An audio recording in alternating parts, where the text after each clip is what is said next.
Hey everybody, hey Bleeding Critic. It's Cinda and I'm here for my horror therapy. My experience occurred 15 years ago when I rented a room in a house in Cambridge, Massachusetts. The house was an old mansion that once belonged to a wealthy family, but over the years it had just turned into really a frat house, people coming and going. And when I moved in, there was a room on the first floor that was cheap, and within a week I knew that I'd made a big mistake. There were locks on all the doors, and the people that lived there told me that a guy that had been kicked out, a drug addict, would routinely come back and rob the place, and so you had to be really careful. And being on the first floor, I'd be the first target.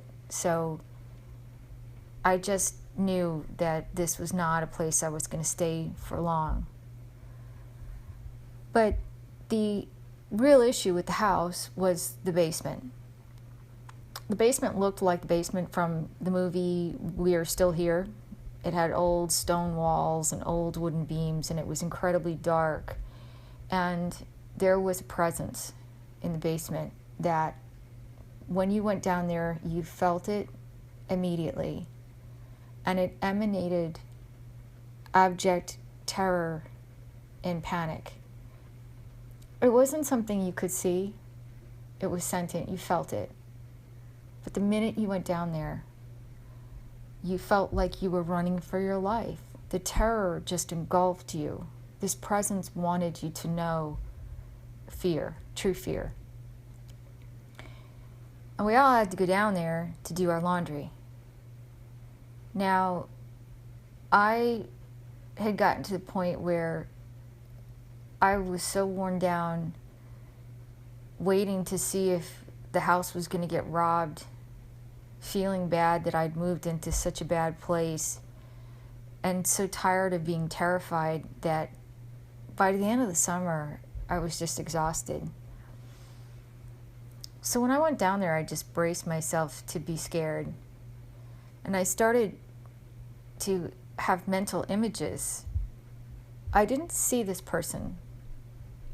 I had mental flashes of her. But I started to feel a teenage girl in the basement. She had brownish, blondish, long, disheveled hair, and she was from a previous time, Victorian perhaps. She wore a nightgown and it was dirty and disheveled, and she had bruises and cuts on her. She had been attacked. And I realized she was the presence. And she emanated fear. And she wanted people to know that fear. She wanted people to feel that fear. Well, I was so worn down one day. I thought if I turned around, she was going to be right there behind me. So I just got up the courage and I turned around at the washing machine. And there was nothing there, but I felt her presence. And I thought, well, what do I have to lose? And I said, I know you're here. I can see you in my mind.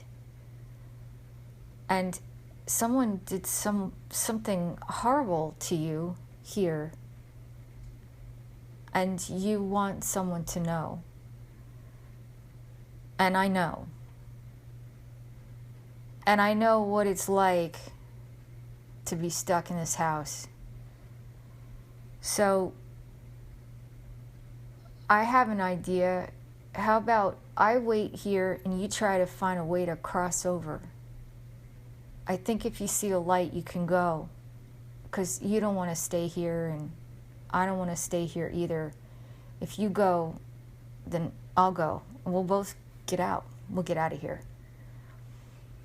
Because I'm really scared too. Up on the first floor, there's a guy I think is going to break in and do something to me. So maybe we can both make a run for it. Well, this pact,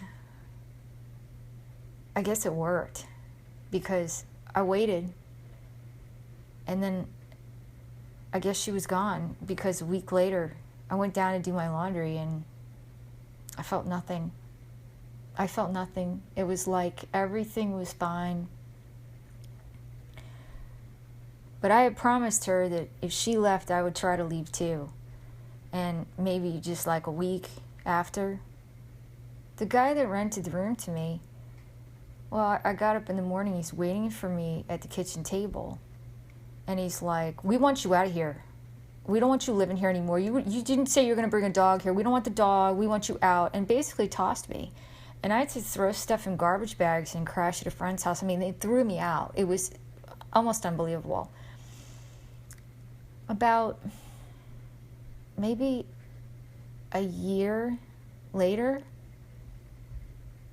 I end up talking to him on Facebook. He connects with me and he apologizes. He's like, "Wow, I'm really sorry we threw you out. We just didn't want to live with the dog." And I was like, "Yeah, whatever." I mean, by that point I didn't care because I was living someplace else.